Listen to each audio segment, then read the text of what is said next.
সিনেমার পর্দার আয়নাবাজি যেন বাস্তবে ধরা দিল কক্সবাজারের আদালতে। আসল আসামি যখন প্রবাসে আইসি জীবন কাটাচ্ছেন, তখন তার বদলে লাখ টাকায় আদালতে জামিন নিতে হাজির হয়েছিলেন এক ভাড়াটে যুবক।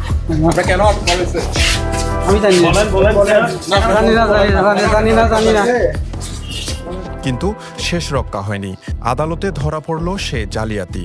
অন্যের হয়ে জেল খাটতে রাজি হওয়া সেই ভুয়া আসামি শাহজাহান এখন পুলিশের জালে। কক্সবাজারের ভারুয়াখালী ইউনিয়নের চৌধুরীপাড়া এলাকায় ২০২১ সালে জমি দখল ও হামলার অভিযোগে মামলা করেছিলেন মোফাজ্জল হোসেন নামে এক ব্যক্তি। সে মামলার ৫ নম্বর আসামি মোহাম্মদ মামুন। কিন্তু আইনের চোখ ফাঁকি দিয়ে মামুন কৌশলে পাড়ি জমায় প্রবাসে। পলাতক আসামি মামুন হয়তো ভেবেছিলেন টাকার জোরে জালিয়াতির মাধ্যমে প্রবাসে বসে পার পেয়ে যাবেন আইনের হাত থেকে। মঙ্গলবার কক্সবাজারের অতিরিক্ত চিফ জুডিশিয়াল ম্যাজিস্ট্রেট আদালতে তার পরিবর্তে জামিনের জন্য পাঠায় অন্যজনকে। সমুদ্রের গর্জনে ভিন্ন স্বাদে সামুদ্রিক খাবারের ভরপুর আয়োজন উপভোগ করতে আজই চলে আসুন প্যাসিফিক বিচ লাউঞ্জ ক্যাফে কক্সবাজারে। পরে আদালতে শুনানির এক পর্যায়ে বিচারক ইরফানুল হক চৌধুরীর সন্দেহ হয়, কাঠগড়ায় দাঁড়ানো ব্যক্তির তথ্যের সঙ্গে মামলার নথিতে থাকা আসামির তথ্যে অসঙ্গতি থেকে তাৎক্ষণিকভাবে শাহজাহানকে আটকের নির্দেশ দেয় আদালত।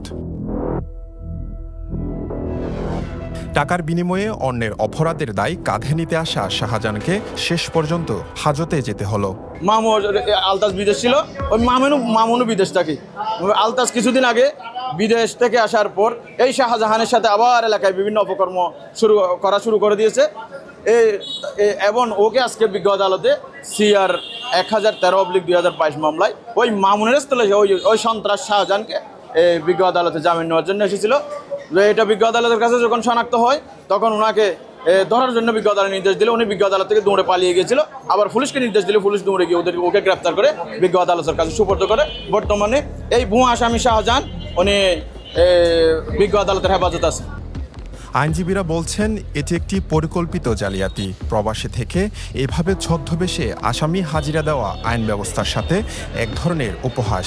এই একটা পবিত্র আদালত অঙ্গনের মতো একটা স্থানে এইরকম প্রক্সি আসামি হিসাবে আসাটা, এই আসামিটা কতটুকু খারাপ প্রকৃতির বা কত দুর্দশা হতে পারে, এটা সবার এই বিষয়ে আমি ঊর্ধ্বতন মহল যারা আছে বা প্রশাসনিক মহল যারা আছে তাদেরকে আইনগত স্টেপ নেওয়ার জন্য বিনীতভাবে অনুরোধ করছি। টাকার কাছে সবকিছু বিকিয়ে দেওয়া সম্ভব হলেও আইন যে নিজস্ব গতিতে চলে, শাহজাহানের আটক হওয়ার ঘটনাটি যেন তারই প্রমাণ।